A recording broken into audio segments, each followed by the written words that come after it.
Physics विद्युत धारा। आज जो है डेट 28 मई 2025 फिजिक्स है, लेक्चर 1 22 आज का, ठीक है। विद्युत धारा, इलेक्ट्रिक करंट तथा स्थिर आवेश रहेगा, स्थिर आवेश रहेगा। आवेश ये जो पढ़ाए हैं, जब ये स्थिर कहा जाएगा कि स्थिर है तो विद्युत क्षेत्र उत्पन्न करते हैं। लेकिन जब यही आवेश जो है, आवेश इलेक्ट्रॉन का आवेश होता है, प्रोटॉन का आवेश होता है, न्यूट्रॉन का आवेश होता है, जो यही गतिशील में होता है, तब विद्युतीय और चुंबकीय दोनों क्षेत्र उत्पन्न करते हैं।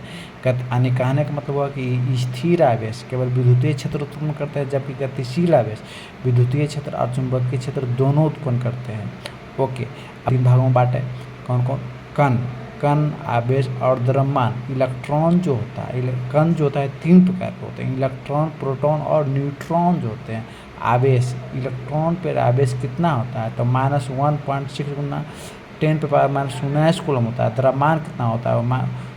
9.1 गुना 10⁻31 kg होता है, 31 kg होता है। प्रोटॉन को P के द्वारा सूचित किया जाता है, इलेक्ट्रॉन को E के द्वारा सूचित किया जाता है, प्रोटॉन को P के द्वारा सूचित किया जाता है। तो इस पर आवेश कितना होता है तो +1.6 गुना। क्वेश्चन बोर्ड में आएगा कि प्रोटॉन पर आवेश का मान कितना होता है, कितना कूलम होता है, तो क्या लिखना है?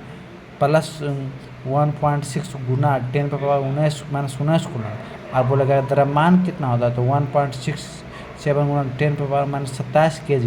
अब अगला कण में आया न्यूट्रॉन को N के द्वारा सूचित किया जाता है। तो न्यूट्रॉन पर जो आवेश होता है ना तो प्लस होता है ना तो माइनस होता है।